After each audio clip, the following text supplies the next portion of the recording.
You're probably wondering two things. Actually, you probably aren't. You probably don't give a damn.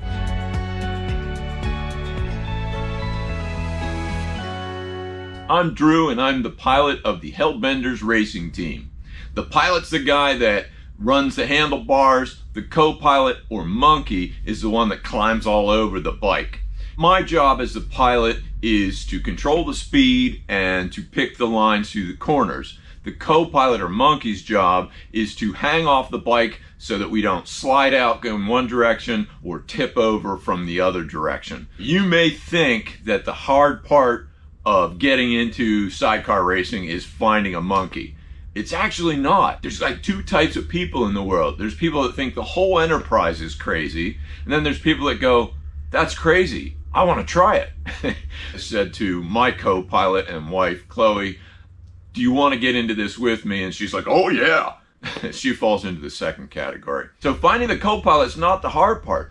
The hard part is finding the rig. Rig's what we call the sidecar rig unit. I did what you do. I got on the internet and I looked for one for sale, and I came up with zero, nilch, nix, the big goose egg. I did find an email address, and that email address landed to a phone call. So I called that guy, and that guy told me to talk to these folks, and these folks told me to talk to this person, and this person told me to talk to that person. So I ended up making about 769 phone calls and texts. And by the time it was all done, I ended up with a big fat zero, goose egg, nix, zilch. These guys either want to hold on to their rigs and use them as garage art, or they're racing them. There was only one commercial producer I found. His name is MRE Engineering. He's out of France. His stuff is very nice, but it is so halty. What I did run into was a lot of really cool people that were very interested in helping get you started in the sport. One of the names that kept coming up was Paul Whitaker. Now, Paul Whitaker is retired, but he made a bunch of the rigs that are available in North America. So I did a little bit of forum searching, and I found Paul Whitaker on the VRA forum site. What does VRA stand for? Vintage Road Racing Association. They're a vintage motorcycle racing association out of Canada. I contacted Paul and I said, do you know anybody that's selling one of your old rigs? And he said no, but he would sell me a set of plans. He sent me this set of blueprints, and I tried to find a builder for them. One of the guys that has been super helpful that I met through all those phone calls was a guy named Tim Joyce. Tim has been just so generous with his time and his information. He has saved me countless dollars and from making hundreds of mistakes. And one of the things he said to me was, you should talk to Paul anyway and see if he'll make it for you. You tell him it's a long winter up in Canada and he might do it. So I thought, all right, I'll give it a try. Contacted Paul, and Paul, of course, said no. He didn't have the jigs, he didn't have the molds for his bodywork, and he didn't have an engine block and pieces he needed to mock these up. He used to make rigs for XS650 engines, and I wanted to do a BMW engine. So he needed those parts to be able to handcraft this frame. But with those 769 phone calls and texts that I made, I actually ran into the guy that has Paul's molds and the guy that has Paul's jig. And it just so happens the guy that has Paul's jig, Matt Gill from Motorworks, who is a vintage BMW mechanic, he happened to have his parts that Paul needed to mock up this frame. And here's the real kicker. Matt said he would be willing, thank you Matt, to drive all those pieces 6 hours over to Paul as long as he could help Paul build one of these frames, because he wanted to learn how to do it. And I think that was kind of the final blow in getting Paul to agree to do it, because he wanted to pass on a lifetime of information, and there was Matt eager to learn. Paul said yes, and I waited and waited, oh so patiently I waited, and finally I got the call that the frame was done. So Chloe, my co-pilot for the rig and my co-pilot in life, and I got into our motorhome, trundled up to Ontario, Canada, about an hour past Shannonville, where we plan to do some racing, and we met Paul and Marie. Amazing people. Paul showed us around the shop, showed us some of the things that he built, And then it was Paul's 82nd birthday. Being vegetarians, we took dinner up for them, and we made dinner, and we sat around with Paul and his son Alan and his wife and his co-pilot Marie, and we just got regaled by all these amazing stories, absolutely amazing stories of their time racing. I'm going to tell you one of those stories now, but any mistakes in the story are mine from not listening and remembering well. Paul, even at 82, remembers all the races he did, who he raced with, where he raced, and the bike he raced on. Paul was raised in Birmingham, England, and he worked as a test rider for BSA before moving to Norton. Then Norton moved their factory to London, and Paul really didn't want to be a London boy, and that's when he immigrated to North America. When Norton moved their factory to London, they took all the equipment, all the tooling that they used to make their bikes, and they were having trouble getting cranks to come out right. They had this guys working on it, and they were all stumped and frustrated. They finally went back to the guy they used in Birmingham. He retired. He didn't want to move to London. Brought him out to London and said, "What are we doing wrong?" And the guy's like, "Where's the board?" They scratched their heads. They're like, "The board?"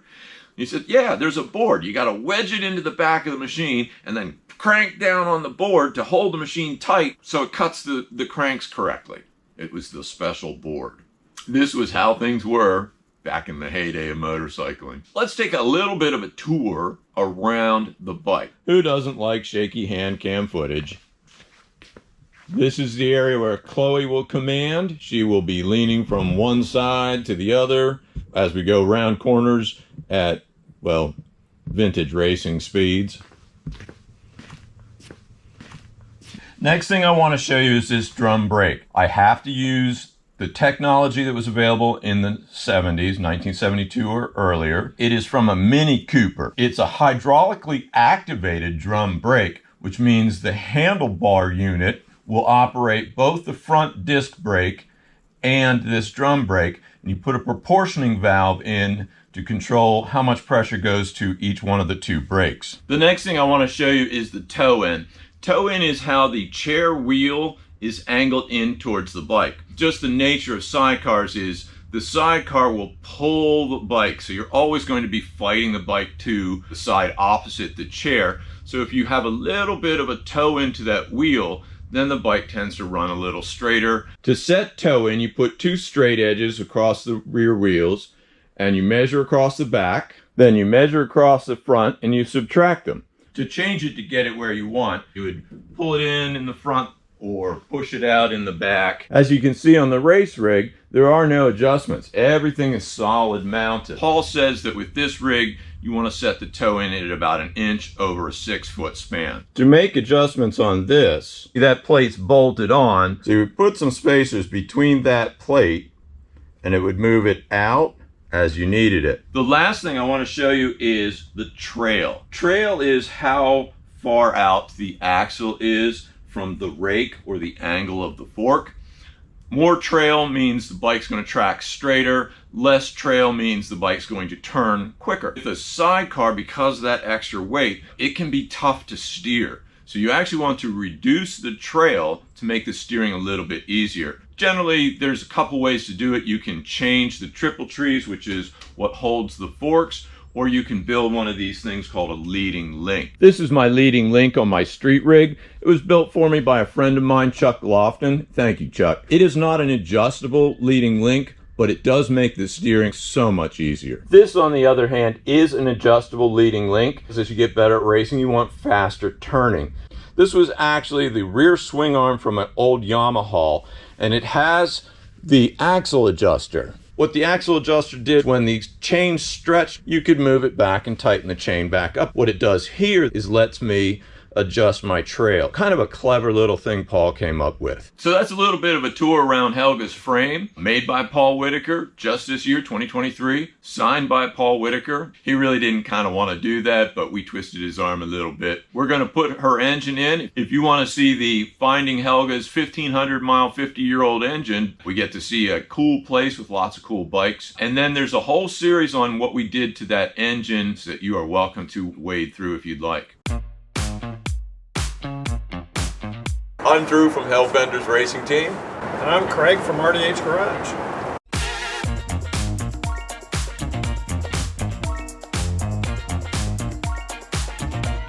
Last week, Craig and I drove up to Port Washington in the van, and we picked up R75/6. an R75/6, at least most of it. But it had the bits we needed. Oh yeah. Engine, transmission, final drive. We got to see a really cool place. Wow. Oh, you've got some stuff, don't you? This is the kind of place Craig and I like. You know, this is a happy day. We met a cool guy, Sonny, Yep. who was a racer. You could tell he was super hyper. I raced it, production class. Mm-hmm. It was great. And then Drew got hyper when he saw the Sunday. Yeah, I got a little hyper with the bikes. Yeah, the bike had low miles, at least according to the story Sonny told us. Said it only had 1,500 miles on it. Yeah. You said this was in the back of your dad's shop for... This was in the old shops.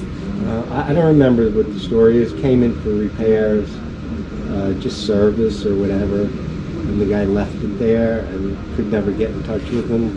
So they started picking parts off it. And I remember this bike had maybe 1,500 miles on it. Like, it was low. It was really low miles. So Craig got to work checking out the bike we came to see, and I left him to it while I went and had a good time checking out all the other bikes. Working on that. Now, have you been advertising that Galero? Yeah. I like that Triumph tank with the flower power. What is that, an R50? R60. Oh, she's a beaut. Oh, nice old Jawa. Yeah, that's mine. Is that a Stibe sidecar sitting there sideways? Yeah, that actually came with this. Nice. All right, I got to tell you, you have good taste. I like your taste in bikes. Money and space, money and space. It's always the same thing. Nice old Triumph back here. I hope you don't mind me just kind of like, oh, here. Oh my God. That's a Zundeps. Oh my God. Craig, you got to see this. I can't afford it, and I don't have the space. How much would you ask for that? I don't even know yet. It's a KS601. 750s were the ones that the Nazis used with the machine guns and the driven sidecar wheels, and those are valuable. Yeah. Oh, that's awesome, Pete. Does it run? That ain't running. Yeah. These have been sitting, I would say, from the 70s. Got a nice shovel head motor for sale. Nah. You're not a Harley guy. Nah, not a Harley guy. It's a pretty rare. Yeah. It was a little bit tight to see the bike, but I got around enough to see that it looked like it was in good shape. So after Craig decided it was pretty good and in pretty decent shape, we had some tense negotiations with Sonny. 1,000 get her done? Yeah. All right. Thanks, Sonny. Then I had one last look at the Zundap. Boy, I just keep getting drawn back to this Zundap, though, like a magnet. And afterwards, we loaded it up and headed home.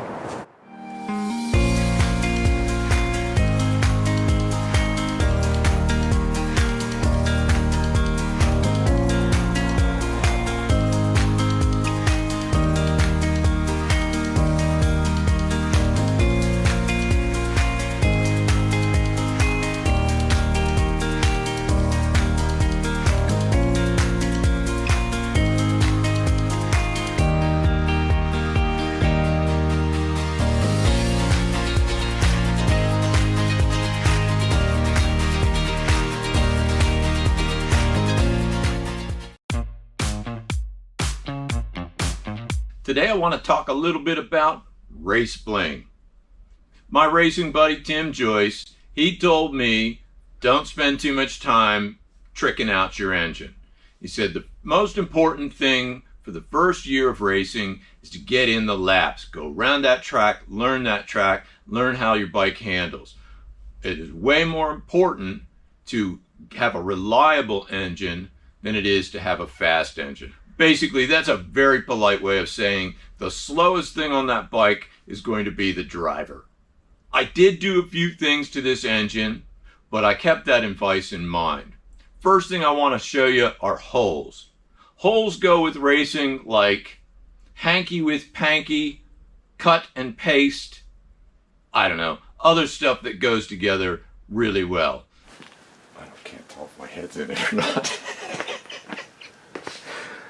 Where would my head be? We're going to do what's called venting the clutch, and we're going to drill more holes. There's no oil behind this. It's actually a dry clutch. We're going to drill some more holes because more holes makes you look more like a racer. The truth of it is you're trying to get the heat out of the clutch. When you're racing, we're using your clutch, especially like when you first pull out, you're really laying on that clutch to get a fast pull out. When you're pulling out of the corners, you're also really using that clutch to get a nice hard pull out. And this might be sacrilege to all you airhead purists, so I apologize.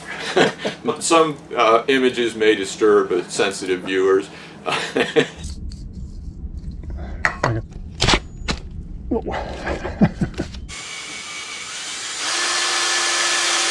But those holes weren't big enough. I needed bigger holes. I looked online and I looked at some other people's vent holes in their race bikes, and I got a little bit of vent envy going because my holes are awfully small.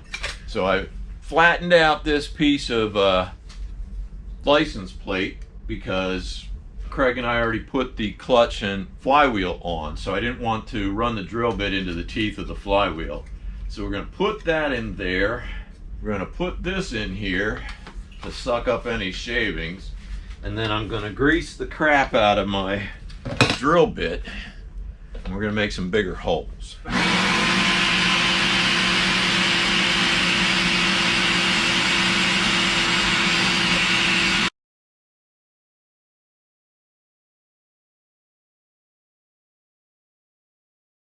And bigger holes weren't enough. I needed more holes. So we put, well, I didn't put, I had Randy Long from Long Mechanicals put more holes in my flywheel. And I'll let this guy explain it because, I don't know, he kind of sounds like he knows what he's talking about, even though he probably really doesn't. Just a quick word as to why such a fancy little hole drill. There's what, 7,240 holes? Yeah. I mean, What started at 9 pounds, it's down to 6 pounds. And what that does is it allows the bike to pull out a little bit faster, but even more importantly, it allows the engine braking to start a little bit sooner. When you try to slow down, this rotating mass is still rotating, and when you're coming into a corner fast, you want to be able to use the engine to help brake and slow you down before you get into the corner, and it just looks cool. so it does a dual purpose. We also put in a heavier duty spring from a BMW R90S. So this guy, it's a little stronger of a spring. And an oil resistant clutch pad for a little better grab. This is a oil resistant clutch friction pad. My buddy Craig from RDH Garage helped me put an oil cooler in. I had one guy say don't do it because it is a bit of a task. And I had another guy say you really do kind of need it, and I went with that. What this job's been all about is to get an external oil cooler on this engine because the oil heats up fast. These things are called airheads because air cooled the engine. The original one's a bit shorter. This one will go all the way to the top, and then you put on one of these special plates and the oil comes out here and goes out to the cooler that way. So we're going to put the center tube in. Drew doesn't have a big screwdriver, so we're using this. And it works like a charm. Craig got the steering tube in, and we got that set to the right depth, and we got the longer tube in, so now the oil will flow up out of that tube and out into the oil cooler. Thank you. So the next piece is what they call a baffle plate. So this plate's going to go on here, and That's supposed to keep the oil down into the pan so that the pickup that you saw us take off earlier has more oil to work from, and also to keep the oil from getting too foamy. I also bought a pair of these Mikuni VM34s because that's the biggest carburetor my class allows me to run. And again, thanks to Tim Joyce, he's shared with me all the jetting that he uses, so I have a nice start point for this. I'm hoping if I have time and the guy can fit my rig on his dyno, that we can dyno these and get them dialed in just perfect before I hit the track. So the last thing I want to show you is this throttle. It's a Domino Copia. It is a fast turn throttle, so instead of turning the throttle and having to adjust my grip and then turn the throttle some more to get to full throttle, I can rapidly just turn to full throttle. Some of these fast turn throttles have adjust so you can control the grip when you need to. This one's special because it actually has cable inputs for 2 cables. Since I'm running a twin, I can actually run separate cables from each of my carbs and I'll get a nice even pull with my throttle. This engine has about 1,500 miles on it, but it also sat for probably 40 years in a garage. While the engine did turn over, when we pulled the cylinders off, we found a little bit of rust on the cylinder walls and the piston rings didn't look great. Looks like they were stuck a little bit, at least at one time. I went ahead and honed the piston cylinders and I put in some piston rings just for a nice fresh top end. Probably the biggest thing we did to this engine wasn't bling at all. It was just resealing it top to bottom. And again, thank you to Craig from RDH Garage for helping me with that project. Another racing guy said to me, if you haul all this stuff up and then you get a DNS, did not start, or a DNF, did not finish, you've just paid for a very expensive spectator ticket. That's why I didn't do a whole lot to this engine. I wanted to keep it reliable. I wanted to get out on the track. I wanted to get my laps in and just have a good time. I said this before, these racing guys are really willing to share their information. Unlike other racing sports where you're competing for money, these guys want to get you out on the track. They want the fun. They want the camaraderie. They want the competition. If you'd like to get involved in vintage motorcycle racing, click on the resources page, click on the links for the various racing organizations, get yourself a bike and get out on the track. If you look behind me, you see that my 1984 BMW R100 RT is not there, and in its place, hanging from the ceiling, is a 2011 BMW R1200 GSA. And that's because I had a little bit of a mishap with the RT. Chloe is an active passenger, so even on the street, she's leaning and interacting as we go around corners. And as a result, I've been pushing the speeds a little bit. A couple weeks after we picked this up, I was out riding, and fortunately, Chloe was not with me. But I was driving the sidecar as if she was, and I went around a corner a little too fast. You go around a corner with too much speed and too sharp a turn, a right-hand corner, you're going to lift the sidecar wheel. And, you know, that's fine as long as you keep your cool, don't do anything, and just ride it out. Everything works out just fine. Unfortunately, I've only been doing driving sidecar for about a year. I've been riding motorcycle since I was in my 20s. My instinctual reaction was cut the throttle, tap the brakes, and what that does on a sidecar is that'll push you left. It's headed left, I'm looking at a double telephone pole. I only had time for like 4 thoughts. Wow, the wheel is up. Gosh, that's a telephone pole. Maybe I can get in the yard, and boy, this is going to hurt. Those were my 4 thoughts. So I tried to steer to the left of the telephone pole, try to head to some guy's yard. I missed. I clipped the edge of the sidecar on the telephone pole. That spun me sideways, and the rear end of the RT smashed into a tree. Fortunately, I was far enough forward that instead of flying into the tree, I actually flew through a Drew-sized hole, landed about 25 feet away from the rig. That destroyed my BMW RT. So I made the decision that I wanted to get back on the road and get the street rig done, and I was going to put the race rig on a back burner. You probably see behind me that the tub for the street rig is all in primer. It's been sanded. It's gone through a lot, actually. We cut the nose of one off and then put it on the body of another because both of the two tubs had different kinds of damage. So it's all ready to be painted, but now winter's here and I only have a paint tent. So I've got to wait for at least a 60-degree day in order to paint that. So while I'm waiting for the weather to improve, I decided to get back on the race build. My buddy Craig from RDH Garage came over to lend some muscle power for the heavy stuff and some brain power for the figuring stuff out. Sounds good. This is all Drew's expertise. I don't know that expertise is the right word for it. I did lace up a wheel for this in the brake, and we cut all of the decking for the passenger place. First thing we did was we tried to get the engine centered in the frame. If you're going to have the Keystone Cops move an engine, you really should have it on film.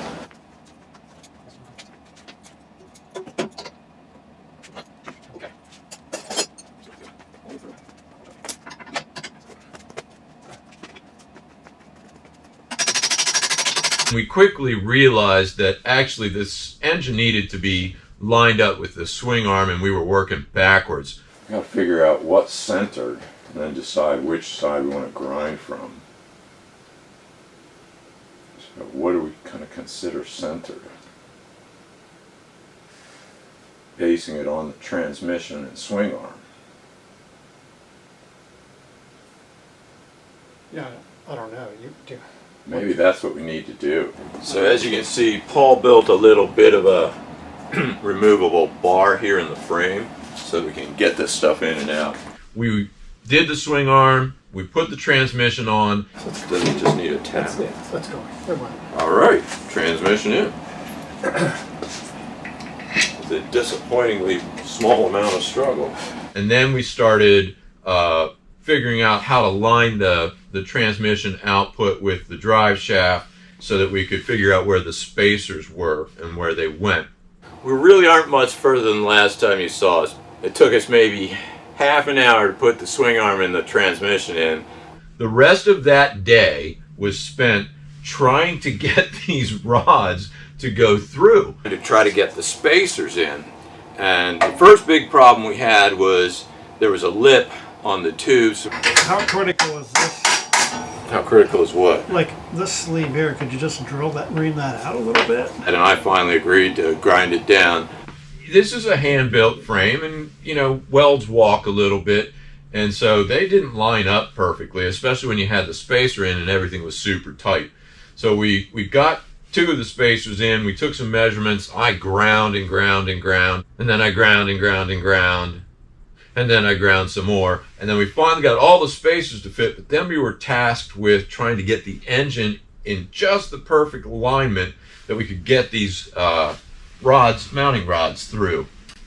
And that took some real engineering. We need to have this weird cross-strapping system to get the engine situated just right. When we want to go in that side, we got to have it strapped around that way. When we want to go in this side, we have to strap it around on this side. And I think I got that backwards, didn't I? Which side did we just pound in? We pounded it in this way. We pounded it. All right, so if you want to go this way, you want it strapped on the opposite side. If you want to go that way, you got to have it strapped on that side. That's what it is. Precision engineering here. We got 3 of the 4 in, but we couldn't get the last one. So that was actually the stick row hammer technique. Oh, that's it. Woohoo! 4 out of 4. So the next thing we went to was, holy crap, that barely fits in there. Dramatic reenactment. All right, push it up. Wait, down a little bit. Well, this is almost exactly how it actually went in real life.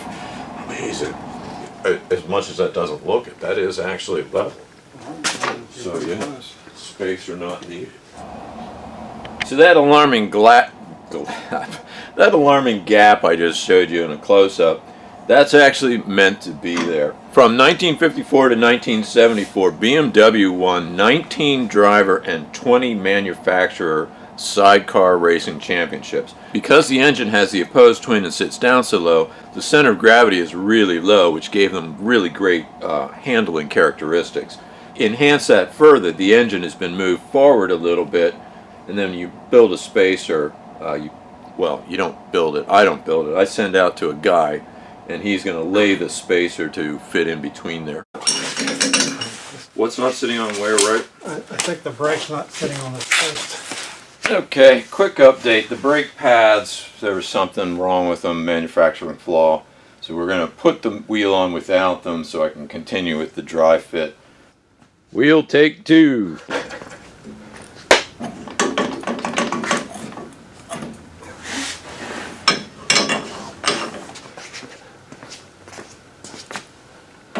Oh, you're kidding me. I'm not even reenacting. It actually still doesn't fit. Okay.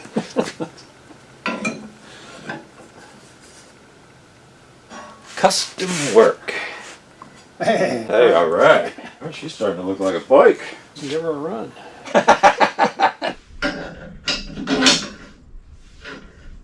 One of the big things I'm going to have to do is I'm going to have to engineer the rear set so that it connects, and same with the back brake. I'm going to have to engineer that. I've got to find a mount point for these, although I think I'm going to mount them right here off of there's a hole right here. Connect up the steering damper, and yeah, just a ton of odds and ends, some cabling. I'm going to have to hook up the fuel pump.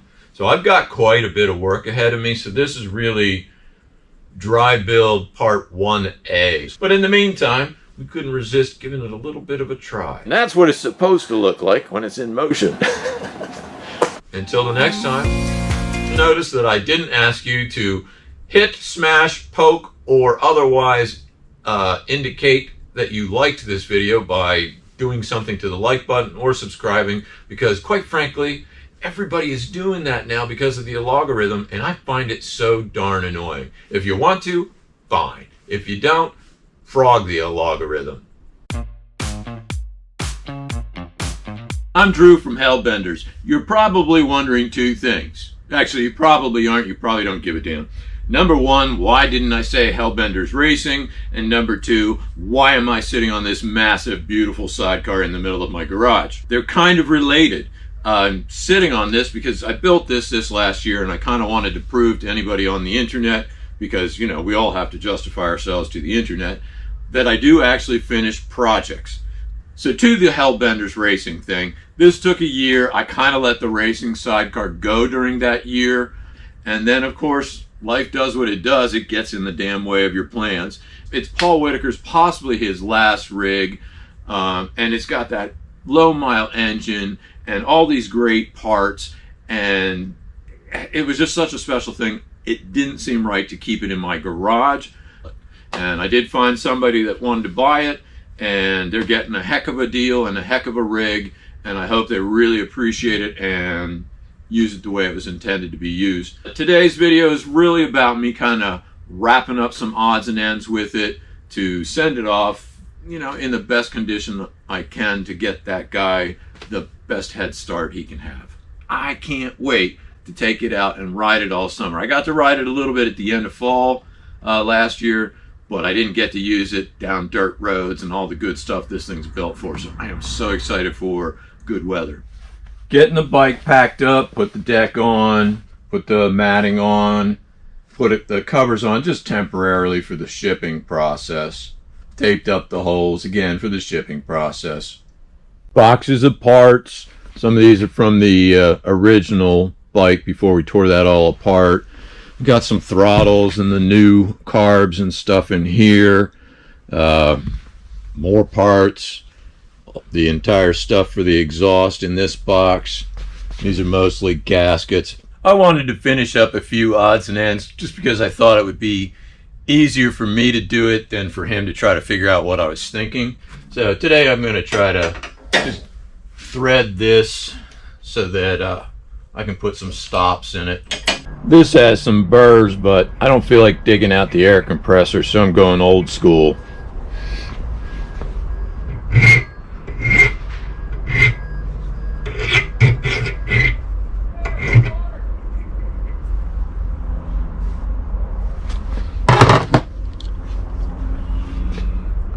All right, here we go.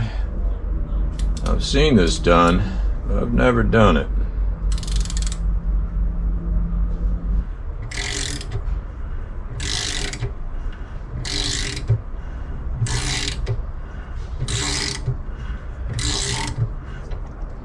So you're supposed to go a little bit, then come back, clear the threads, and go back down, back and forth like that. Down a little bit, up a bit. I think I'm going to run that thread some more.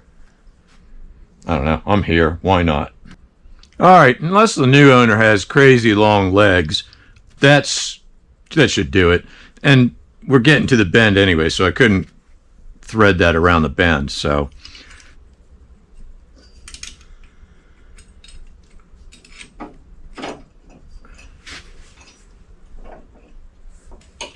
yeah, that'll never work.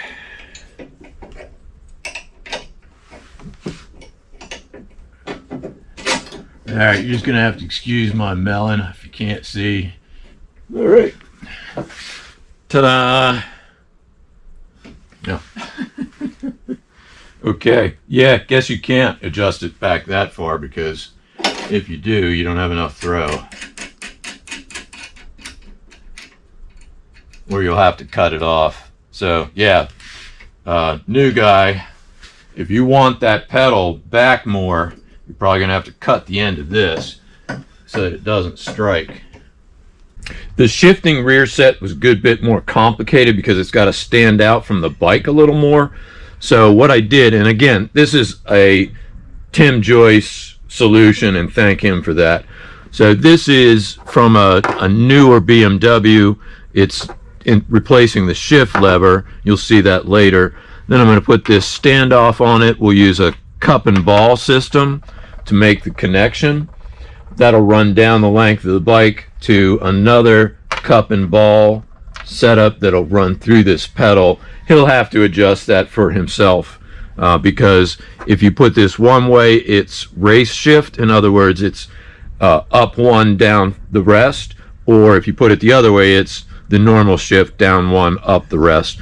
And in racing, you can see that that would just be easier to be kicking it down to go up gear. So he'll have to decide, and then he can cut the end of that. That is just the tiniest bit too small.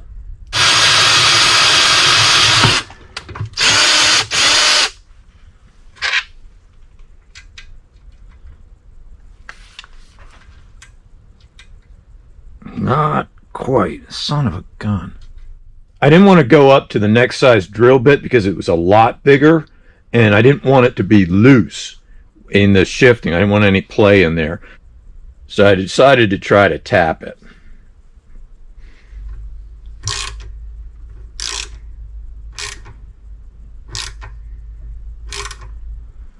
So now the standoff goes on the shift lever.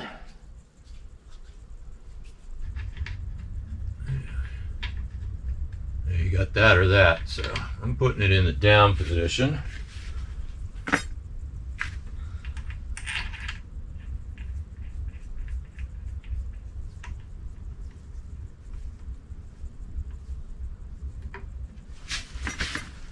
Then this ball will run here, and that'll come back to, that'll run back to the rear set.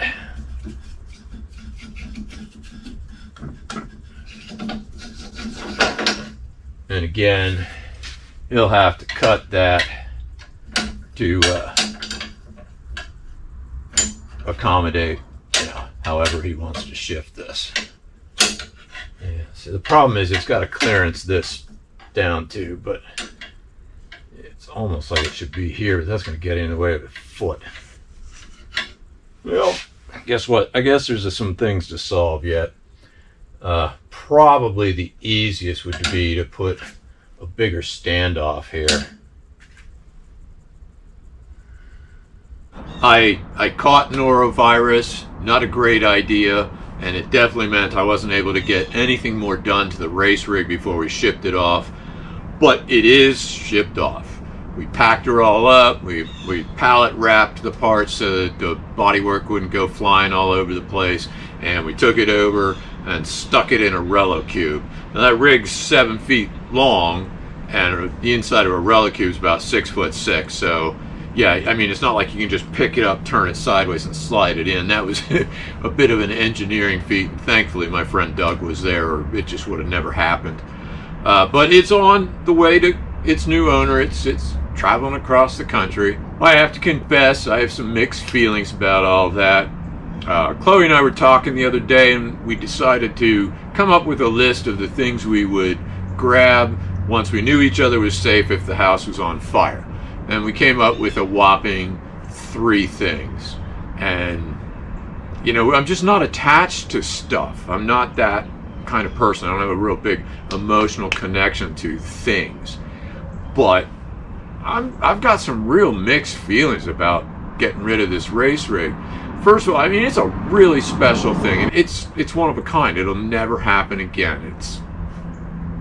The other side of it too is an awful lot of people helped me out, but they helped me out because I put myself out there and called them and made connections with all these people, and to have to give all that up and never even get to race once kind of makes me feel like a poser. I know that's not the right way to think about it. Life happens, and there it is, and that's what happened to us. Plans changed, and we needed to change with them, and racing just wasn't going to fit in. So instead of keeping it in my garage and just looking at it, I wanted to sell it and at least let it get out there and have somebody race it. You know, it's not about how you get knocked down, it's about how you get back up. Racing, yeah, I'm gonna have to let that go. But there's many more things I can say yes to because I said no to that.